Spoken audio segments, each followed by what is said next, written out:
Leonardo Murolo, acá con Vanessa Villarreal y Cristian Zavala, ahí en la operación técnica. Bien, lo presento formalmente a Leo.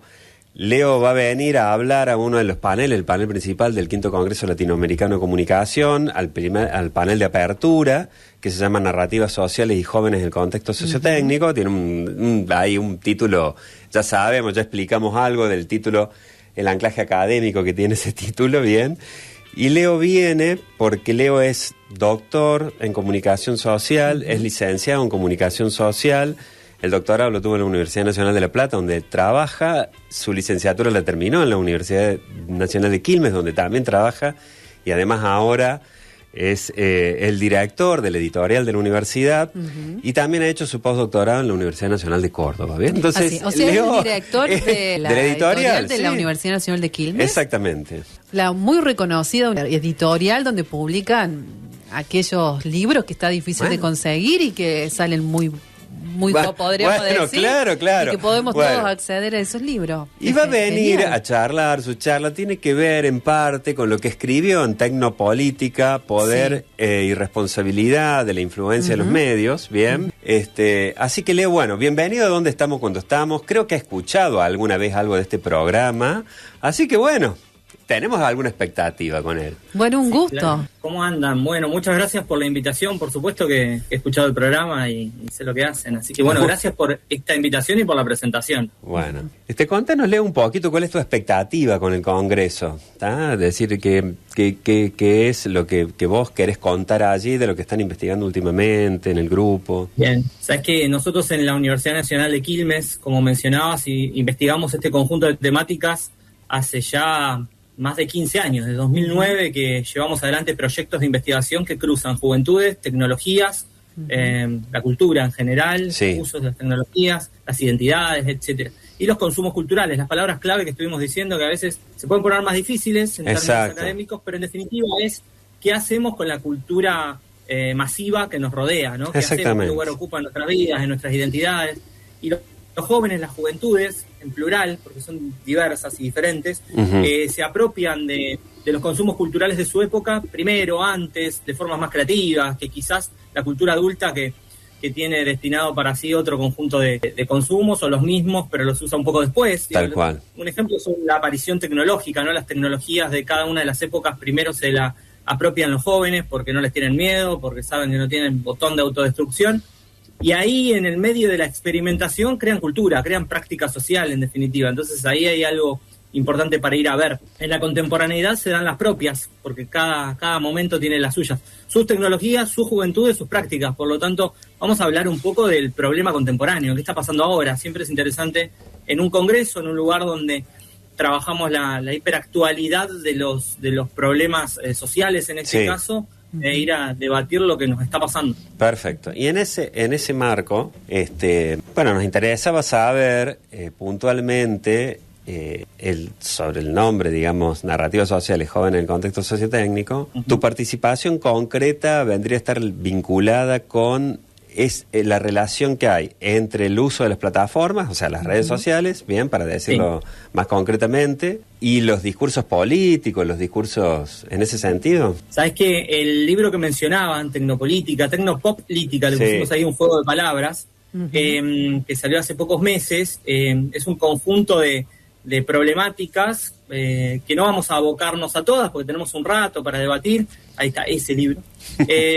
Va a comenzar con la problemática de los y las influencers, ¿no? Y ahí hay un mediador importante que es el líder de opinión, el modelo y el Star System de la época, digamos. Es todo en uno, y esos sujetos con un escenario o un umbral de enunciación privilegiado, porque tienen cantidad de seguidores, pero también calidad de seguidores, los buscan por algo, los buscan por la piel, porque son talentosos, habilidosos, etcétera. Por debajo y por detrás, muchas veces manifiestan no solamente productos y servicios, invistiéndose como influencers o modelos, sino también opiniones políticas. Entonces, la primera parte de ese libro va a hablar de ciertas influencias contemporáneas en personas del mundo del pop, del espectáculo, digamos, de lo masivo.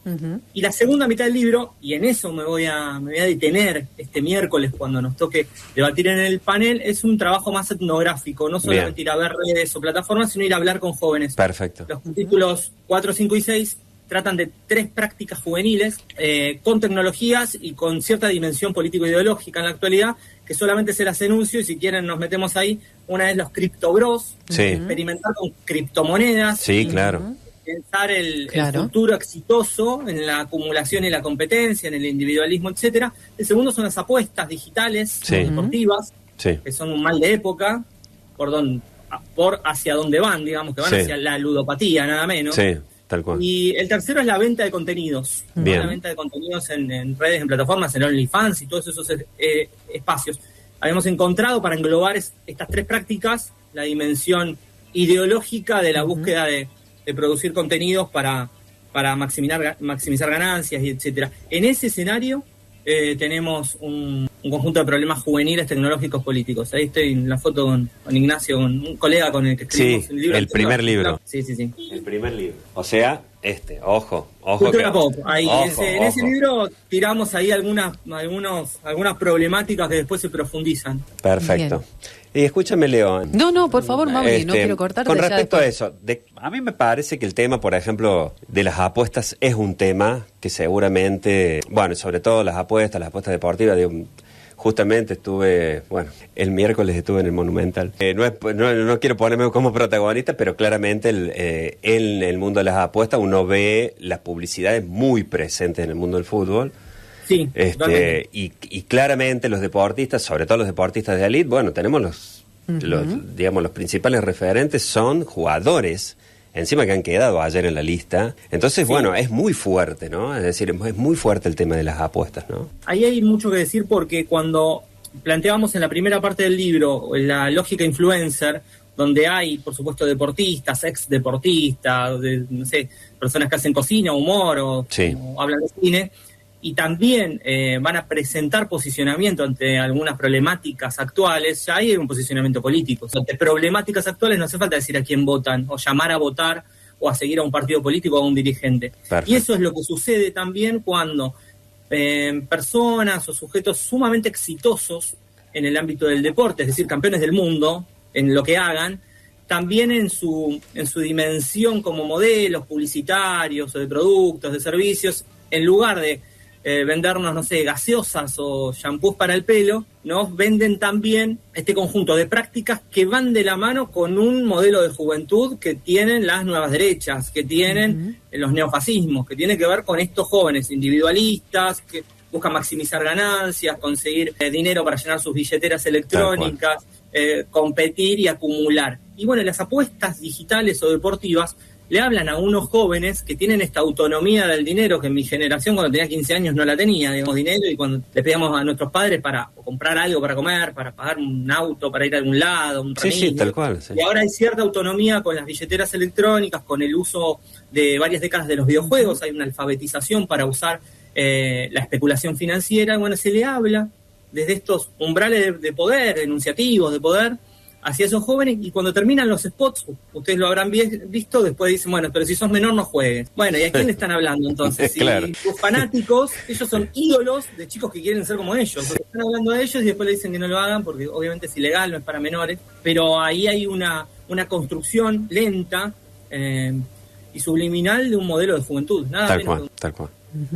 Leo, mira, yo algo adelantaste cuando explicabas cada una de las partes en las cuales te vas a centrar en tu exposición, digamos, el día del panel, pero hay algo que me parece sumamente interesante del libro, que es sobre el mercado sexual, ¿no? Que esto que estás hablando de la cuestión del contenido a la venta, ¿no? Esta idea de, me imagino que es como una especie de modificación del discurso, ¿no? Teniendo en cuenta no solo lo que se ofrece en el mercado sexual, sino también referido, digamos, a un estereotipo, digamos, o estereotipos, digamos, de cuerpos, de bellezas, ¿no? Que básicamente tienen que estar como relacionados a un discurso que me parece que está muy enganchado con lo que vos venías diciendo, esto del individualismo, ¿no? De estos discursos más individualistas, ¿no? Sí, sabes que en primera instancia cuando me aproximé a estas dos prácticas, la de los cripto, la de las apuestas, se venía en esos discursos, en las entrevistas que realizaba y demás, este otro uso. Y también el cafecito, el tecito, claro. todo contenido, Exacto. muchas veces es por Telegram o por WhatsApp, de uno a uno, de a conocidos, y otras veces es en la plataforma de OnlyFans a desconocidos y demás. Y como se venía tanto en las entrevistas este tema, bueno, me puse a indagarlo, y es un tema difícil de investigar porque es una práctica más que realizan las chicas que los chicos. Claro. Entonces conseguir entrevistas con chicas que quieran contar, que venden contenido y cómo lo hacen, es más difícil, y también hay una dimensión de lectura. Ahí se nos corta un poquito. Justo cuando se pone interesante. De alguna manera, ineludible, feminista, que uno quizás por su formación no la tiene. A ver ahora. Sí. A ver, ahora sí. Nada, se escucha bien. Sí, por un momento se cortó el audio, pero bueno, nosotros... Tranqui. Dónde retomo, pero ahí vamos. No, les decía que al hacer una etnografía con jóvenes para hablar de cripto o de apuestas, después se venía también este tema aparecía en las entrevistas, la venta de contenido, tecito, cafecito, por Telegram, por WhatsApp, etcétera.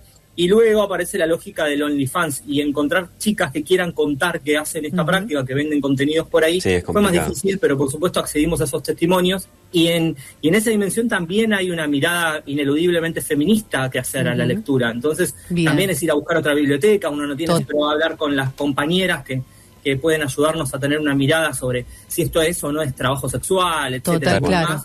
O sea, sacarlo del feminismo abolicionista, ¿no? Sino aquellos que... Hay una discusión ahí, claro. Que piensa el feminismo como una idea del prosexo también. Sí, porque está el abolicionismo, el regulacionismo, pero también están las voces de estas jóvenes que venden contenido en redes con el mismo discurso que los varones cripto, el de las apuestas. El de encontrar la mejor versión de vos mismo, en el de ser CEO de tu propia empresa y tener tiempo libre.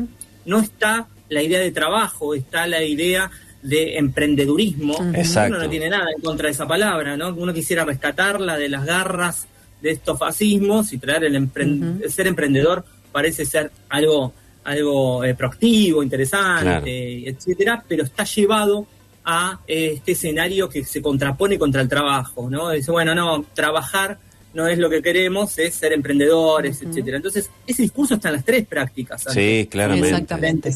Las atraviesa las tres, digamos. Es lo que uno escucha claramente en los proveedores de servicios de delivery, etcétera. Atraviesa todo. Sí, a través de las plataformas, tal cual, ¿no? De distintas plataformas. Sí, sabés que esos tres capítulos insisten en un concepto que es la subjetividad piramidal. Entonces decimos, bueno, ¿cómo se lleva adelante un conjunto de prácticas con estos jóvenes que van a poner en relieve la acumulación, la competencia, el individualismo, el rol del mercado, esa búsqueda del emprendedurismo? Y del otro lado, ¿qué quedaría? La solidaridad, la grupalidad, la comunidad, el Estado, el trabajo, ¿no? El ir a la universidad, el formarse, porque la formación es una pérdida de tiempo para estos discursos individualistas. Y hay una dicotomía o varias dicotomías muy palpables en un modelo de juventud que le proponemos como título ahí, una subjetividad piramidal, que tiene que ver con los designios de algunos gobiernos y de algunas corrientes ideológicas en el mundo, que imperan en Argentina en la actualidad también. Y hay una búsqueda ahí, ¿no? Hay una búsqueda sobre estas juventudes. Afortunadamente, se abre la puerta, si bien este libro trata de estas juventudes, y fui a entrevistar a estos chicos que llevan adelante estas prácticas, se abre la puerta para pensar dónde están los otros jóvenes que están, uno es docente y están en mis aulas, por ejemplo, estudiando sociales en el conurbano de la provincia de Buenos Aires. Además pueden hacerlo. O sea, también están haciendo eso, ¿no? De alguna manera. Son prácticas simultáneas. Claro.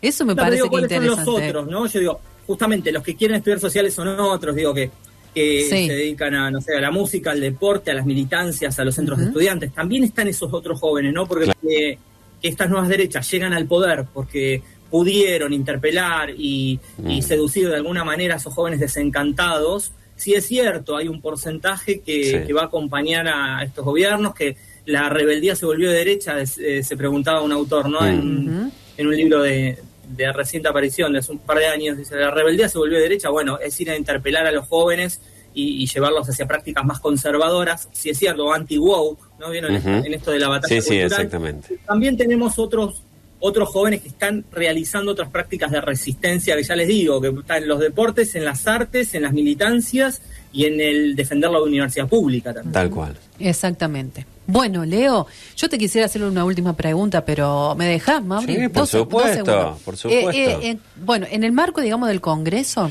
también va a ser 2 días en los cuales la universidad a nivel nacional va a estar con medidas de fuerza, digamos, a nivel de todas las universidades, están en paro, ¿no? Sí, claro. Visibilizando, obviamente, el conflicto sobre la ley de financiamiento. ¿Qué es lo que está pasando en la Universidad de Quilmes, en la Universidad de La Plata? Y bueno, me imagino que acá también vamos a estar en el marco de las medidas de fuerza. Exactamente. Pero también es una forma de resistencia, es mostrar, digamos, que se siga haciendo el Congreso, ¿no? Como una forma, digamos, de decir, bueno, esto es lo que estamos haciendo independientemente de...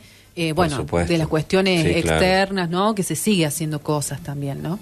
¿Cómo están llevando ustedes adelante allá? Sí, bueno, de la misma manera, ¿no? Estamos luchando para la aplicación de la ley de financiamiento universitario. Lleva más de 200 días sin aplicarse. El gobierno está desconociendo la ley, está fuera de la ley.